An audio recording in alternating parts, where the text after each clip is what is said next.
DXDC Radyoman Report. Gikatag na magpulong karong hapon ang pamilya sa mekaniko o ang Davao City Water District. Kini ang ikompirma ni DCWD spokesperson Joanna Duhay Lungson himuon ang panagpulong mismo sa batan sa DCWD karong adlaw.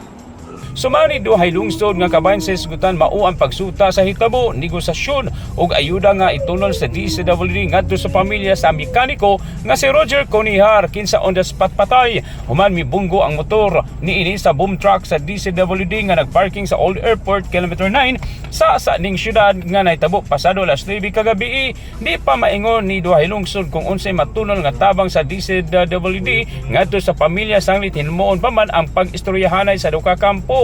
Hinoon gipasalig sa tigpama nga andam nilang tabangan ang nahibiling pamilya sa biktima dugang ni Duhay Lungsod nga nasuta sa ilang himong internal investigation nga nasudod ra sa ilang driver ang protokol ug way nakita nga sayop ang tagdumala sa Water District. Hinoon mag-agad lang ang DCWD sa mahimong lakang sa PNP batok sa ilang driver.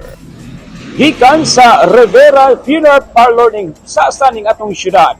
Kasama mo sa balitaw serbisyo publiko. Radyoman Joel Veray, Tatak RMN. Tatak RMN.